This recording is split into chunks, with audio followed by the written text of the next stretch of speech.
Hi, this is Chuck McKinney, and I'm here with my good friend and franchise broker colleague, Bob Rea. We have a special guest with us today, Mr. Dave Tasto. Dave is going to share with us how he moved from the corporate world to owning his own business. Dave, let's just start from the beginning. What motivated you to leave the corporate world? I had wanted to start a business for a number of years, but couldn't find something we were passionate about. An experience with my grandmother helped me understand my passion for helping others. She received care from some amazing caregivers through the hospice benefit. They helped her get cleaned up, dressed, and ready for breakfast each day. What really inspired me was a story from one of the caregivers who I met at my grandmother's funeral. Her own grandmother was going through a similar situation with dementia, and she took the initiative and shared blouses between her grandmother and my grandmother. My grandmother was so proud to be wearing, her favorite new blouse, she was saying at the time. Even at that time, though, she's probably still smiling as much as she is in this photo. Wow, that's really an inspiring story, Dave. I can see you've got a lot of passion for the business. I'm curious, though, how did you start learning about franchising? A few ways to get started in owning a business. You can buy an existing business, start your own business from scratch, or you get started up with a franchise. Although I was initially hesitant about franchising, I went to an expo to learn more. I also met representatives from Assisting Hands and also met a franchise broker like both of you, Chuck and Bob. Working with a broker helped widen my lens before narrowing in on a specific industry. But that exploration helped me, confirm for me that home care or senior care was a fit. As I looked further into business ownership, I realized that franchising seemed a great option. It's a way to benefit from the training, proven systems, and the best practices gained over years of business. A lot of us in the franchise industry love to say that it's a great way to be in business for yourself, but not by yourself. So deciding to go in the franchise world was great, but there's still so much more to learn. How did you conduct your due diligence?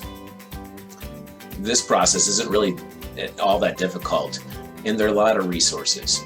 The industry, the number of people in the US 85 years and older is expected to nearly double in just over a dozen years to nearly 12 million. That on top of nearly 90% of those in retirement want to remain in their homes for the long term. And that's according to AARP research.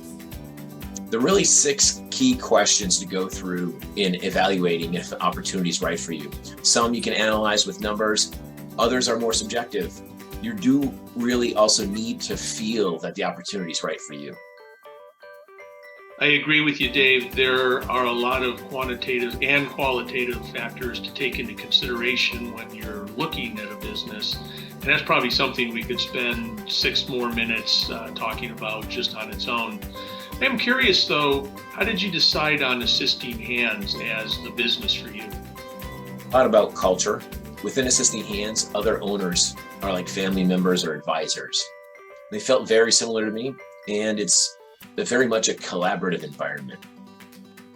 There are 2 key areas of support with Assisting Hands. The national office provides training and support.